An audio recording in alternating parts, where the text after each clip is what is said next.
Welcome to the Wolverine Confidential Podcast, brought to you by Corewell Health. I am Andrew Kahn. I'm Ryan Zook. And I'm Aaron McMahon. Michigan used a balanced offense and strong defense to beat Wisconsin and improve to 2-0 in Big Ten play on Saturday. What stood out from the Wolverines' performance, and what might they need to improve to win at USC this coming Saturday?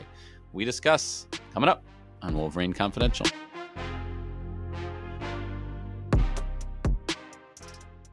Okay, Aaron and Ryan, good to be with you two here on Sunday night, October 5th, the day after Michigan beat Wisconsin at Michigan Stadium 24-10. Michigan improved to 4-1 overall, 2-0 in the Big Ten, and moved up 5 spots in the AP poll to number 15. I'm going to break down the game, by Michigan's offense, defense, the special teams, do a quick look ahead to USC. But first, let's just start with kind of just one big picture thought from the game. What stood out to you maybe the most from Saturday's game?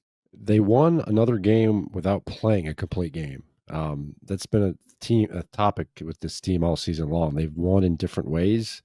You can make the case. The CMU game, there was a complete game. There's no doubt about that. But they haven't been able to put together for 4 quarters and really on both sides of the ball. So yet they were still able to pull out a win. So that was my takeaway. A lot of good and a lot of not so good. So it's, a lot to talk about. Yeah, I think my biggest takeaway is I don't really know how good this team is yet. It's you think they're turning their corner in some areas, and then they the offensive line. I thought they took a step back against Wisconsin, and the tackles especially weren't very good.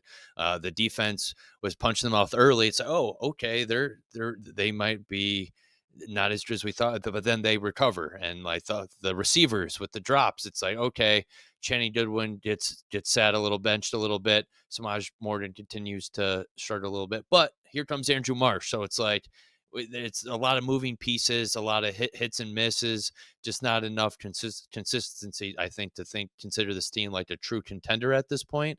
Even Bryce Underwood, I thought he had a pretty good game, but there was still some moments where, yeah, maybe you want to see a little bit better play from him too. So it's still a work in progress, I think this team is, but they're 4-1 and 2-0 in the Big Ten. So I guess you can't complain about that.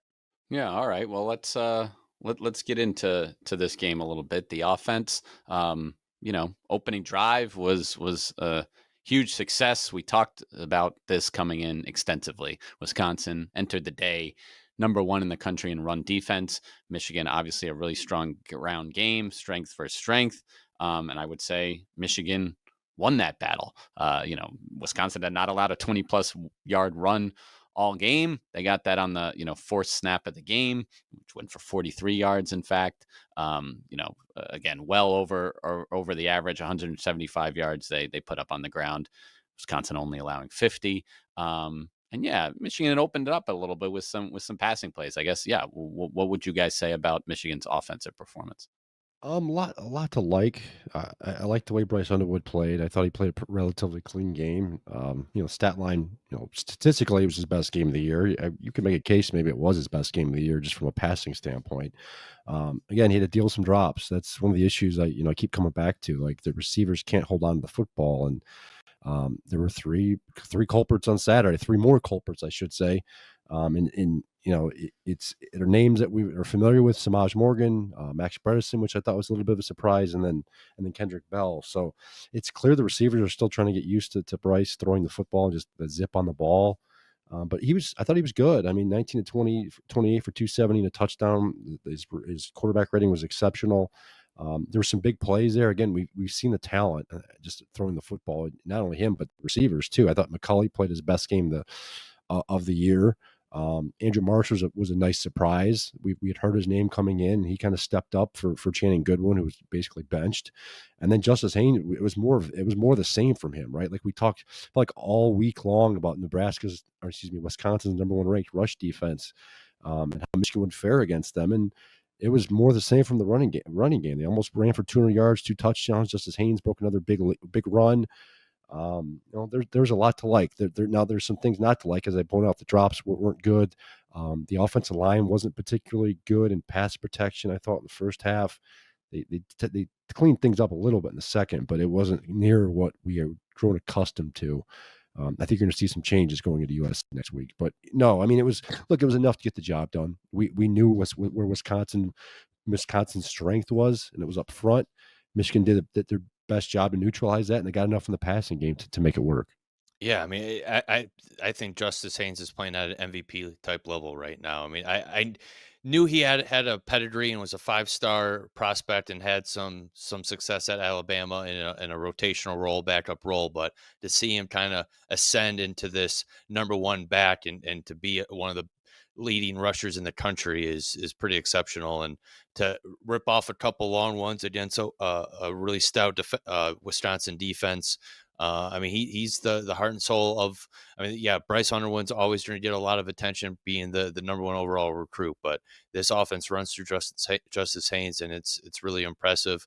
As far as the passing game, yeah, there was drops, but like McCauley and Andrew Marsh also made some highlight reel catches near the sideline too. It's like, all right, you can live with maybe a drop or two if your guys are going up and getting the balls like that. And yeah, Andrew Marsh played 52 snaps on Saturday after playing 36 total in the previous 4 games. So it's like it seems like they're going to give him the job here and let him run with it and hope that he grows and continues to improve and become a weapon. And I mean, he has the toolkit, has the skill set. It's more of just getting comfortable at the college level. And if he can show a little bit more of what he did on Saturday, maybe this offense can reach another level, because Channing Goodwin was described as like a technician and a really solid receiver, but like it's not like he was super explosive or really his athleticism really stood out. It was more just a possession type receiver. I think you did a little bit more with, and he had 4 drops in the first 4 games too. So I think you can get a little bit more with this passing offense with Andrew Marsh in there. Absolutely. I was a little higher on Michigan's offense and performance, and I think maybe many people were coming out of this game. It the game was, let's call it what it was. It was a little boring at time for stretches because like the teams were trading punts, but and we'll obviously get into Michigan's defense here. But I just thought the complementary football was really good. The idea, like, you don't want to play down to your competition, right? But you do have to be aware of what the other team has on the other side of the ball. So, like, if your defense is dominating, Wisconsin doesn't look like they're moving the ball very much, you maybe don't need to open it up so much. And the last thing you want to do is, turn it over on your own side of the field or things like that. And that being said, Michigan still did take some shots in this game, as Ryan alluded to. The deep catches by McCauley and Marsh were very impressive. I thought his touchdown catch, McCauley's touchdown, was the most impressive of the bunch because of what he did after he caught the ball to shed some defenders and get to the end zone. But yeah, let's talk about the pass protection a little bit. Aaron, you said you thought it improved in the second half. I would definitely agree with that. There was a Wisconsin defensive lineman who was saying after the game that he was actually pretty impressed with like Michigan's offensive line, and he seemed to be aware that they had some new starters from early in the season, had some young guys in there, and he thought they worked pretty well together from his view. But Underwood definitely seemed to not have as much time as he would have liked at times. Yeah, that's just it. He was a little hurried there in the first half, it seemed like, and maybe he was a little jittery, and it was still early in the game, so maybe that was part of it. But they were having difficulty early trying to hold up. They did get better. It's important to point out that Michigan ran out the same starting 5 on Saturday. Nathan Afobe at left guard, Jake Guarnera at right guard. So we're still waiting on Giovanni Ohadi to come back, and we're waiting to see what they do with Brady Norton if he decides to start, what they're going to do with him. So I suspect that'll be for the USC game coming up. But they did play with the same starting 5 they had the previous 2 games, the same unit that clearly had been building. They had been growing and getting better together. So it made sense as to why you would stick with them against Wisconsin. Maybe it wasn't the type of full, 4 quarter performance you would have hoped for, But look, they did the job, right? Michigan was still able to run the football. They did hold up fine. They did only allow us, one sack, which isn't bad, but it seemed like Bryce Underwood was getting hurried a little bit there in the first half. Second half, I think it was a little more open season. You could tell Michigan was getting in a rhythm. There were a couple of drives there where they were clearly leaning on the big pass, and he had time to throw the ball. So, it was a mixed bag for the offensive line. I didn't look at the PFF grade, so I'd be curious to see what they had to say. But it was, they got better as the game went on, which is kind of what you want, I guess. I can tell you how the offensive line grades were. They were not very good at all, especially the tackles. Andrew Sprague and Evan Link were two of the lowest graded players on the offense. And it wasn't surprising. I mean, watching it live, I thought Andrew Sprague got burned a couple times. It just poor footwork and just didn't look very good on a couple plays against some Wisconsin edge guys. So I could see a little bit of a stumbling blocks from the guards because they're still kind of working in and getting comfortable. But the tackles have started all the games so far, so to see them kind of struggle was a little bit surprising. But like Andrew said, I do think they did improve in the second half, which was good to see if you're Michigan. And then, yeah, we talked about Justice Haynes, but let's mention him again here. I mean, now, five games at Michigan here, he's gone over 100 yards in every single one of them. 117 on Saturday on 19 carries with the long of 43 that I mentioned. He had another run past more than 20 as well in this game. He is just a really, really good running back. Michigan's had a string of them, and he looks just like the latest. Yeah, what's most impressive to me about him is just the ability to forget, like, the short yard. There'll be times where he'll get, maybe 2 or 3 yards to pick up, and it's not big, but like, he continues to work, and eventually he pops that big run. Now the first one was early in the game.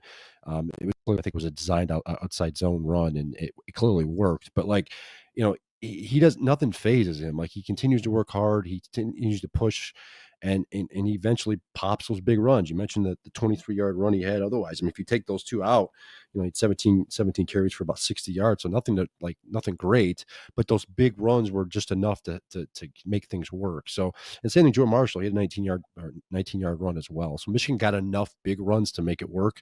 They averaged 5.1 yards per carry, not bad against what was quote unquote the number one ranked rushing defense in the country. So, yeah, I mean, it was to me, it was probably a best case scenario for the running game, right? Like, realistically speaking, you wouldn't think they weren't gonna come in and duplicate what they did against the CMU or a Nebraska, but they were able to generate enough on the ground to complement the passing game and just continue to turn drives and get enough drives to where they can get in scoring position and get points on the board. Last thing on the offense, maybe here for now. I mean, Marshall's run that you mentioned came on what turned out to be the second to last play of the game. Got Michigan get down to the Wisconsin 5-yard line, but then he was stopped short. What did you guys make of that last drive for Michigan? It was interesting that Wisconsin wasn't calling their timeouts, and then Michigan kept playing even though they're up. 24-10. It was weird. I think Luke Fickle got a lot of flack for that. And I don't know if it was really deserved. Like, they were still down two scores with under like 2 minutes to play, and like, people are like saying that he like quit on his team. It's like, man, I thought Michigan would take a knee then, because it was clearly that they weren't going to try and stop the clock. Like, they wanted the game to be over. Like, if you're Michigan, take the win, move on to USC. And it was, I don't know, thought it was a little bush league to see Michigan kind of pushing the pace there to try and score at the end. But there was a spread out there, and maybe, I don't know, and Michigan was trying to score at the end. But I don't know, I wasn't a huge fan of it from the Michigan perspective, but that's just me. I'm more old school in that thought. Yeah, it's tough to determine, like, intention there, right? Like, was Michigan trying to score? It seemed like they were trying to score. Were they trying to cover the spread? I don't know. With the point spreads out there, everyone tries to overread into situations, assume the worst. I guess I don't know. They tried, they didn't. I mean, at the end of the day, it didn't really matter, right? Michigan was still up two scores. Wisconsin could have tried to get the ball back, but again, they would have had to score twice in a couple of minutes, which would have been difficult to do. So, I don't. I didn't really care either way. I just wanted the game up with it. So. Yeah, it was strange because then okay, you assume that Wisconsin maybe, all right, they're not calling them, so then you take a knee, and then they could just call one right then and there. I mean, there wasn't. It was just kind of this in between little dance that they were doing that was strange. I don't know. I definitely get what Ryan's saying. I think most people probably agree with him, but I don't know. I never have a problem with the team just continuing to play. Especially if you have backups on the field. Now, in this case, Michigan didn't for the most part on offense. Did they? I guess I wasn't entirely sure of like what the offensive line looked like. I know defensively on Wisconsin's final drive there were a lot of second stringers out there, but Starters were still in there. yeah, They had starters. We have to don't forget too. Like there were times where Jim Harbaugh was still trying to score late in games, and he got back from opposing coaches too. So is this Sharon Moore just trying to, just emulate his predecessor? I don't know. But whatever. It is what it is. Michigan comes out. They didn't cover the spread. They won by 2 touchdowns. Game over. right. I All don't. right. Sorry, one more thing on this. I don't mind. I don't mind them trying to score, but like throwing an out to like a receiver to have him go out of bounds to try, like, just that didn't make a lot of sense to me too. And then like rushing up to the line to get off another play. At that point, it was under what, like 30 seconds to Yeah, like. It's yeah. like that was a little over time. I don't mind like trying to score while you're driving and letting the clock naturally run down, but like Sure. hurrying it up at the end to store that was the only real issue I had a problem. Not even a real issue, but I just kind of thought it was a little bit peculiar. I will say Samaj Morgan's had some drop issues this season so far with Bryce Underwood. So maybe a little pitch and catch late in the game probably wouldn't hurt him either. Life is beautiful and fragile. We fall. We get tired. And sometimes we get sick. But with Corewell Health, we are also strong. We fight disease. We battle cancer. We come together. We come back. We push forward. When the body breaks, we break through. Corewell Health. We can. All right, let's talk about the Michigan defense in this game. First drive for Wisconsin, new quarterback, I'm sure a scripted drive. They go, 12 plays, 75 yards for a touchdown. And it's like, whoa, okay. Wisconsin, they had the bye week. They got a new quarterback in there. They got some mojo. And then it was nothing. It was nothing. I mean, one field goal, on another long time consuming drive on what turned out to be their final drive of the game. But otherwise, it was punt, punt, punt, punt, punt, punt, and then the interception there as well. So Michigan's defense after a shaky opening drive really figured things out. They did. It's clear. I think the quarterback situation maybe caught Michigan a little bit off guard. They weren't expecting to play Hunter Simmons. At least the players after the game said they weren't. They've been preparing for Danny O'Neill all week, Wisconsin's backup to Billy Edwards Jr. And then Luke Fickell pulls the rug out from underneath him right before the game and starts the third string guy. Now they didn't throw the ball a ton that first drive. I think it was 3 pass attempts. It was largely running the football, and they were gashed in Michigan's front. Pretty much that whole drive. If I remember correctly, it was 12 plays and they wiped off nearly, I think, 7 minutes off the clock. So it was a long drive. But again, yeah, it's a scripted drive. Michigan was probably caught off guard with the quarterback situation. They clearly had some nicely designed runs. It worked out for them. But after that, I mean, they clearly buckled down. I mean, Michigan's defense responded really well. It was, I think I counted 8 of the following 9 drives were ended in punts. And then the other one was an interception. I think 5 of those were 3 and outs. So it was basically domination at that point. So Michigan kind of, credit to Wink Martindale, and Sharon Moore said that after the game. He deserved a lot of credit, and he blamed that first drive. And I mentioned the quarterback situation, but he actually blamed that for the issues on the first drive with tackling. I mean, there were several missed tackles on that drive, poor angles at times. Fundamentally, Michigan just wasn't there. But after that, I mean, the switch flipped. Like Wisconsin couldn't do anything all game, and it was clear, from then on out. Yeah, Ryan, who would you say looked the best on that side of the ball, and what did they do well overall on Saturday? I mean, I thought Rod Moore looked like Rod Moore of old. I mean, he only played 18, 19 snaps, but man, like had an interception that the read on the tight end delay screen where everyone was on the other side of the field and Rod Moore stayed home and read it and almost took it to the house for a pick six. Still was, broke it up and it felt incomplete, but just a veteran move right there. And then also had a nice tackle too to snuff out a play too. So I thought he was really productive. Thought he looked pretty like smooth and crisp out there and looked pretty close to 100%. So, and yeah, highest PFF grade among all defensive backs this week too. So not too shabby. That was a play where if he didn't get it too, there was a lot of, that was maybe he's going for 6 for Wisconsin. Yes, that was. Yeah. Um, yeah, I mean, his interception was, I mean, yeah, just a vintage Rod Moore. Got some help on that play too. It did seem like maybe there was a pass interference, not called on Jair Hill there on the receiver. Yeah, textbook tackle there by Jair Hill before the ball even got there. So Wink, I'm sure is happy with that form of tackling. There you go. But yeah, I mean, just again, Wisconsin, had run the ball okay. I mean, we talked about this offense was like problematic coming into the game, but yeah, with a new quarterback, you saw what they could potentially do on that first drive. He was fairly accurate, I thought, throughout the game. His numbers were okay. I mean, 18 of 29, 177 yards. But yeah, Michigan was just got enough pressure and yeah, really slowed down Wisconsin's run game, and yeah, just thought they are this is an ascending defense. Yeah, it almost seemed like they were on the football almost every play. His Hunter Simmons stat line wasn't bad, but he didn't have a lot of time to throw the football. It seemed like Michigan was, they didn't. I think they only had 1 sack the entire game, but I'd have to go back and look. But I'm guessing there were a lot of pressures and hurries there. He didn't have a ton of time to throw the ball, and it was clear there were a lot of stuff on the line of scrimmage that got to him a lot. Wisconsin ran 28 times for 75 yards, 87 sack adjusted yards for 3 yards, three yards a carry. So, I mean, Michigan did its job. The front line was good. Linebackers, again, led the way once again. Still some question marks in the secondary. Zeke Berry, he first came back, so it was good to see him back. Michigan needed him back. But, he had a suspect game, I'd say. Luckily, they just have a ton of weapons in the passing game, Wisconsin, so it didn't really matter. But secondary remains the leaky part of this defense. Otherwise, statistically, they've been really good. Michigan, I think, it's a top 20 unit at this point. Nearly every category. The rush defense, I think, is 7th in the country at this point. So they're moving up.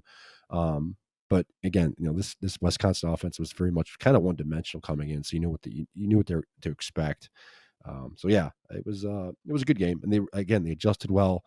A lot of punts, a lot of quick turn, or flipping in the field. Michigan got the ball back a ton. It was what you wanted to see. And then we're talking about special teams for Michigan. Some good and some bad in this game. Another missed field goal from Dominic Zavada.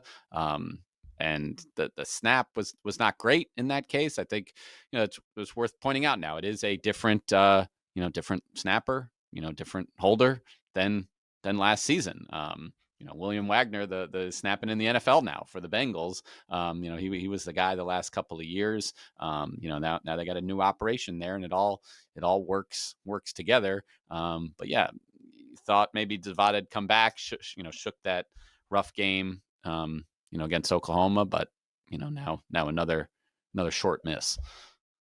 Thankfully for Michigan, it didn't really matter, right? They're up big, and the 3 points off the board at the end of the day weren't a big deal. But yeah, you want to get that short up. I mean, that's something that you can't afford to have happen in a close game as the season winds on.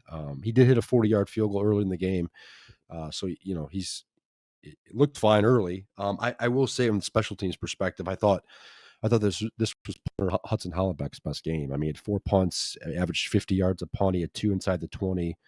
He had a 57-yarder. He had the field to work with, which helped. I think he wasn't necessarily put in some of those short field situations that I think have kind of tripped him up this year. But I thought it was his best game. So maybe he's turning a corner, which is something Michigan desperately needs from the punting game.